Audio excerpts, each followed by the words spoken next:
KKMD 798화 폴란드 군사 전문지 디펜스24 번역. 폴란드 해안에서 K9 자주포로 러시아 전투함을 격침시킨다. K9 해안포의 새로운 가능성을 보여준 이집트.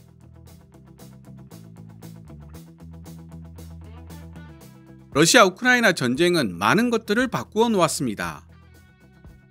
드론 운용에 대한 군 지휘부의 인식을 일신시켰고, 기술의 발전으로 확연하게 달라진 지대공 미사일의 위력 때문에 공수비주의 공분 만능주의에서 탈피하는 계기가 되었을 뿐만 아니라 포병 전력의 중요성을 다시 한번 깨닫는 계기가 되기도 했습니다. 장거리 정밀 타격을 가능하게 만든 탄도미사일 및 순항미사일의 등장은 분명 게임 체인저라고 불릴만 했지만, 전쟁의 판도를 결정짓는 물량이라는 측면에서는 기존 포병 시스템을 능가하지 못했습니다. 그 결과 많은 나라들이 포병 전력 확장에 고심하고 있는 가운데 기존의 포병 시스템을 개량하여 다양하게 응용해보고자 하는 움직임이 나타나고 있습니다. 그 대표적인 예로 미국의 다영역 포병화포 MDAC 개발 프로젝트와 이집트의 K9 썬더 해안포 시스템을 들 수 있는데요. 미국은 다영역 포병화포 MDAC 프로젝트를 통해 155mm 자주포로 발사되는 초고속 발사체를 대공 방어 무기로 사용하겠다는 의지를 드러내고 있고, 이집트는 대한민국에서 도입한 K9 썬더 자주포를 일종의 기동 해안포로 활용하여 적의 전투함들을 바다 위에서 격침시키겠다는 목표를 세우고 있습니다. 미국의 군사 전문지 워존이 다영역 포병화포 프로젝트에 대해 게재한 기사가 있어 기회 닿는 대로 소개해드릴 예정인데요. 오늘 소개할 외신은 폴란드 군사 전문지 디펜스24가 2025년 1월 15일에 게재한 기사로 이집트에 수출된 해안포로 활용 가능한 K9 썬더에 관한 것입니다. 디펜스24의 해당 기사에 달려있는 폴란드 네티즌 댓글 중에 빠른 속도로 침투하는 고속정에 대해 자주포로는 대응이 불가능할 것이라는 내용이 보였는데요. 디펜스24의 기사를 자세히 읽어보면 이에 대한 답이 나와 있습니다. 그리고 대함, 미사일이라는 공격수단이 있는데 굳이 사거리도 짧은 155mm 자주포를 대함 공격수단으로 사용해야 할 필요가 있는가? 라는 의문도 생길 수 있습니다. 디펜스24는 이에 대한 답도 내놓고 있습니다. 디펜스24는 흑해와 한겨울에도 얼지 않는 부동항 칼리닝그라드를 통해 러시아 함대와 대결해야 하는 폴란드 역시 이집트와 마찬가지로 K9 썬더 자주포를 해안포로 사용할 수 있도록 개량해야 한다는 주장을 담고 있는데요. K9 썬더의 종주국인 대한민국으로서는 매우 흥미진진한 주제가 아닐 수 없습니다. 먼저 디펜스24가 2025년 1월 15일에 게재한 기사, 러시아 함대를 정조준하는 폴란드 자주포 K9 썬더와 크라프, 이집트가 그 가능성을 보여줬다를 번역해본 뒤 기사 내용을 정리해보고 시청자 여러분들이 궁금해할 수 있는 부분을 짚어보도록 하겠습니다. 디펜스24의 기사 내용은 노란색 글자로, 제 개인적인 의견이나 역주는 하얀색 글자로 표시됩니다. 이집트는 K9 자주포를 사용하여 체계적으로 해상 목표물을 타격하는 최초의 국가가 될 예정이다. 이번 K9의 해안포 복귀는 해안 방어 시스템의 요구사항을 충족시킬 수 있도록 개량된 한국산 K11 사격 지휘 장갑차를 구매한 덕분에 가능해진 것이다. 디펜스24는 폴란드에서 개발된 레이저 유도탄 역시 K9 썬더와 크라프에게 동일한 기능, 즉 해안포로 작동하는 기능을 제공할 수 있다는 사실을 덧붙이고 싶다. 정밀한 공중 타격 수단의 발전은 해안포의 역사에 종지부를 찍는 듯 했다. 고정된 해안포대는 너무 쉬운 표적이 되었고, 해상 목표물 타격에 전문화된 이동식 해안포 시스템은 상대적으로 수요가 낮은 탓도 있지만 방어해야 할 구역이 너무 광범위해 실전 배치하기 위해서는 천문학적인 돈이 필요했다. 이런 이유 때문에 비용에 큰 신경을 쓰지 않았던 러시아조차 자국에서 130mm A222 비에레그 해안포 시스템을 일반 부대에 보급하는 데 실패했고, 당연히 수출 실적은 더욱 좋지 못했다. A222 비에레그는 자주포 시스템을 표방했지만 그 내용을 들여다보면 수상 전투함에 사용되던 AK-130 130mm 2연장 함포를 해상 목표물 탐지용 레이더를 탑재한 특수 사격 통제 차량과 결합시킨 물건에 불과했다. 그런 의미에서 A222 비에레그의 실패는 이미 예견된 것이었다. 인터넷으로 관련 자료를 찾아보면 A222 비에레그의 최대 발사 속도는 분당 12발, 최대 사거리는 22km, 진지 이동 후 재사격을 위한 방열에는 최소 5분에서 최대 20분이 걸리는 것으로 나와 있습니다. 그에 비해 조만간 실전 배치될 K9A2를 기준으로 하면 K9 썬더의 최대 발사 속도는 분당 9발에서 10발, 최대 사거리는 60km, 진지 이동 후 재사격 방열에는 1분에서 2분 정도의 시간만 필요합니다. 같은 해안포로 쓰이게 되더라도 K9 썬더와 A222 비에레그 사이에는 엄청난 성능 차이가 있다는 뜻이죠.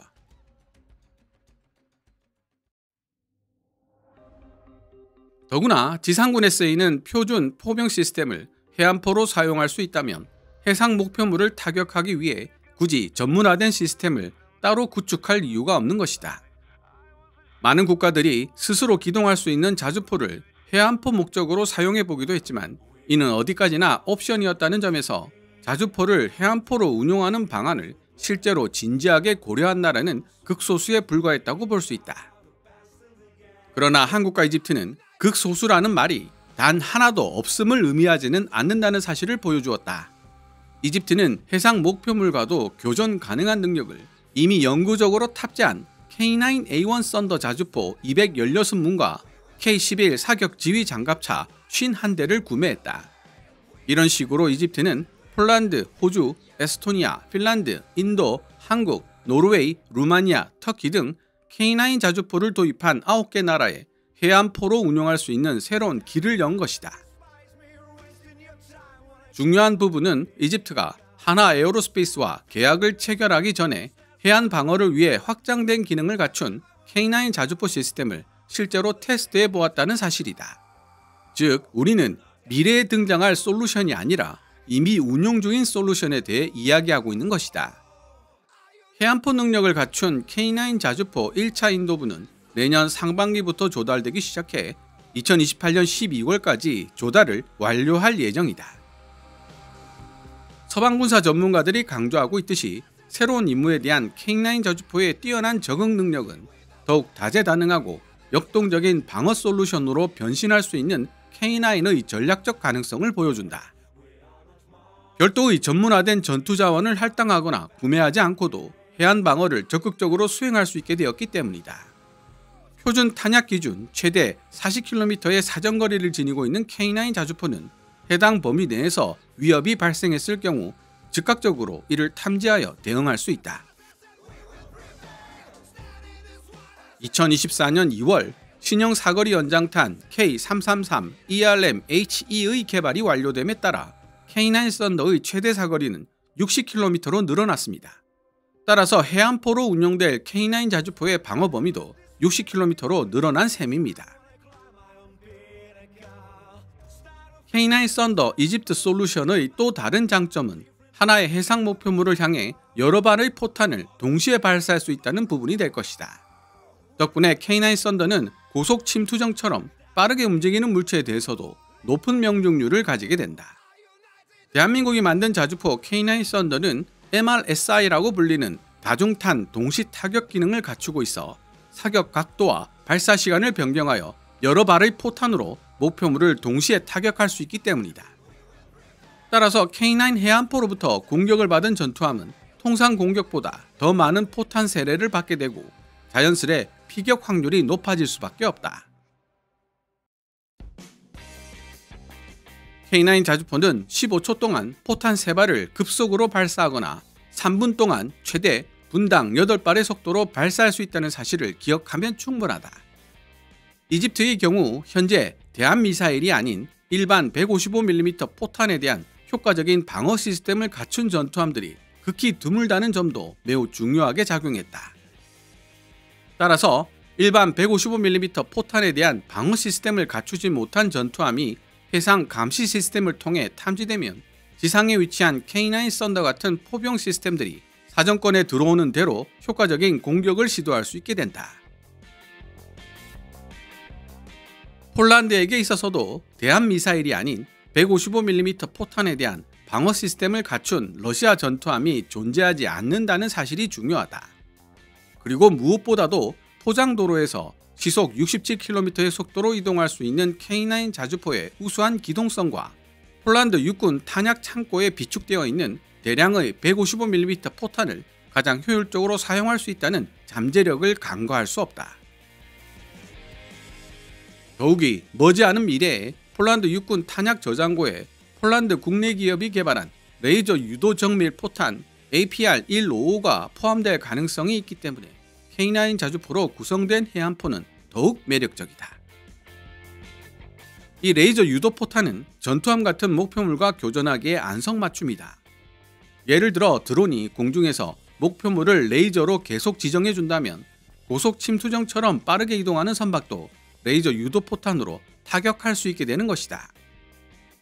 이러한 레이저 유도 포탄의 등장 덕분에 K9 자주포는 파괴 공작에 사용되는 소형 선박과 대형 전투함 모두에 효과적으로 대응할 수 있는 능력을 지니게 될 것이고, 레이저 유도 포탄 한 발의 가격은 대한미사일보다 수십 배 이상 저렴하다.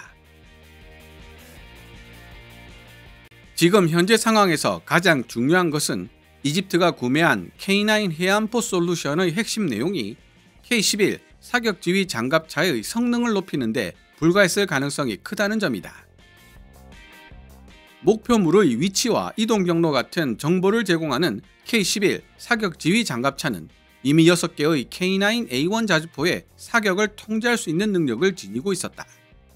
따라서 이제 우리 폴란드에게 필요한 것은 대한민국이 이집트 K9 해안포 시스템에 적용시킨 업그레이드 사항을 폴란드 육군 포병대가 사용하는 사격 통제 시스템 토파즈에 도입하는 것뿐이다.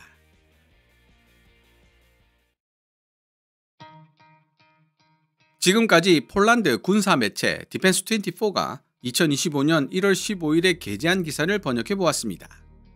기사의 주요 내용을 잠시 요약해 보겠습니다. 이집트는 K9 자주포를 사용하여 해상 목표물을 타격하는 최초의 국가가 될 예정이다. 이번 K9 해안포의 등장은 해안 방어 시스템의 요구사항을 충족시킬 수 있도록 개조된 한국산 K11 사격 통제 차량을 구매한 덕분에 가능해진 것이다.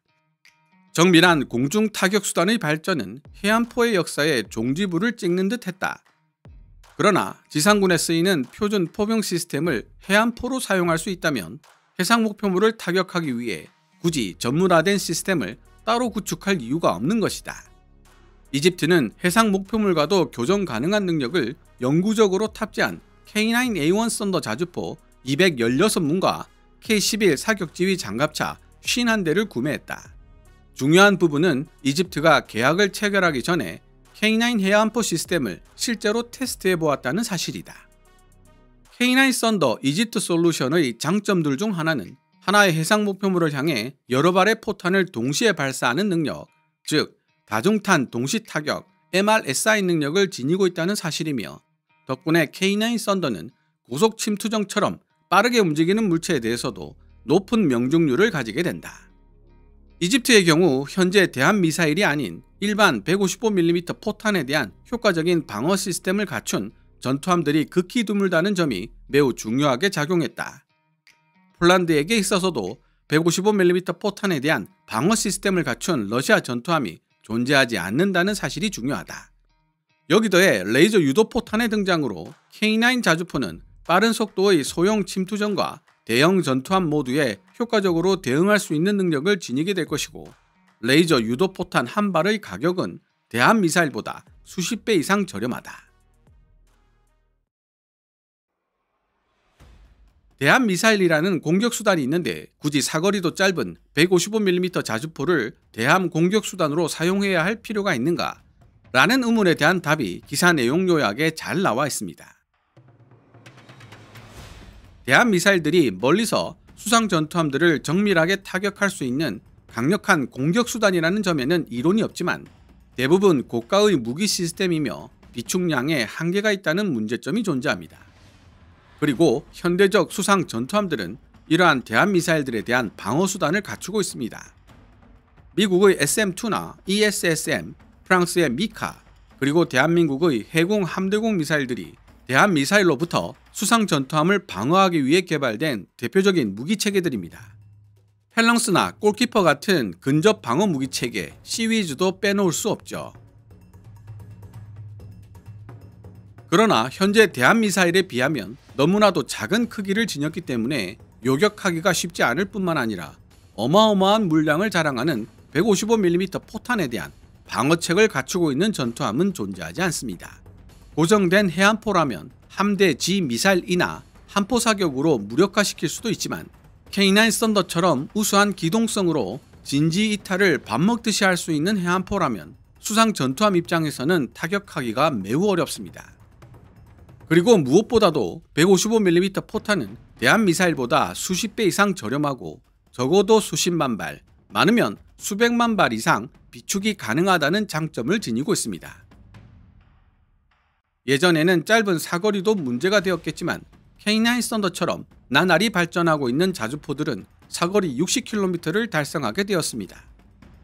미국의 함대공 미사일 ESSM의 사거리가 50km, 프랑스 미카와 대한민국 해군의 사거리가 20km 정도에 불과하다는 사실에 견주어 본다면 사거리 60km가 얼마나 긴 거리인가를 짐작할 수 있죠. 마지막으로 빠른 속도로 움직이는 고속 침투정을 자주포로 어떻게 잡는다는 말인가? 라는 의문에 대한 답인데요. 폴란드 군사 전문지 디펜스24는 해상 목표물을 향해 여러 발의 포탄을 동시에 발사하는 능력, 즉 다중탄 동시 타격 MRSI 능력에 해결책이 있다고 제안하고 있습니다. 아무리 빠르게 움직이는 고속 침투정이라고 해도 다수의 K9 해안포가 다중탄 동시 타격 능력을 발휘해 촘촘한 탄막을 형성하면 피해갈 도리가 없다는 것입니다. 디펜스24는 여기 더해 폴란드 국내 기업이 개발하고 있는 레이저 유도 155mm 포탄의 등장을 언급하고 있습니다. 이제 155mm 포탄도 유도 제어 장치를 통해 정밀 타격이 가능해진다는 의미가 됩니다. 드론에서 발사되는 레이저로 소형 고속 침투정을 지정하고 레이저 유도 제어 장치를 지닌 155mm 포탄을 발사하면 어려움 없이 타격이 가능해질 것입니다. 디펜스24는 이러한 레이저 유도 155mm 포탄의 가격이 대한미사일보다 수십 배 저렴한 것 또한 큰 매력이라고 지적하고 있죠.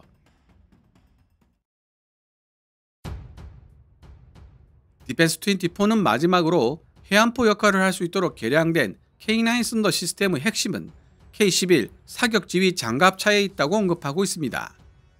좀 더 구체적으로 이야기하자면 K9 썬더 자주포 자체의 성능은 그대로지만 사격 정보를 취합, 제공하는 K11 사격지휘 장갑차의 능력이 대폭 향상되었기 때문에 해안포로 사용할 수 있게 되었다는 사실을 강조하고 있습니다.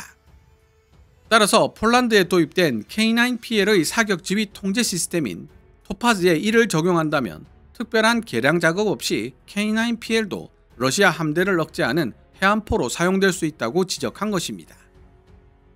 디펜스24의 분석에 대한 시청자 여러분들의 생각은 어떻습니까? 오늘 KKMD에서 준비한 내용은 여기까지입니다. 방송되었던 내용들은 KKMD 공식 블로그에서도 만나보실 수 있으니 구글이나 네이버 검색창에서 KKMD를 검색해 보시기 바랍니다. KKMD는 여러분들께서 챙겨봐 주시는 광고 수익으로 운영되고 있습니다만 영상 제작을 직접 지원하고 싶다면 농협 9481216701호로 후원해 주셔도 됩니다. 지금까지 시청해 주셔서 감사합니다. 케빈즈 밀리터리 채널 KKMD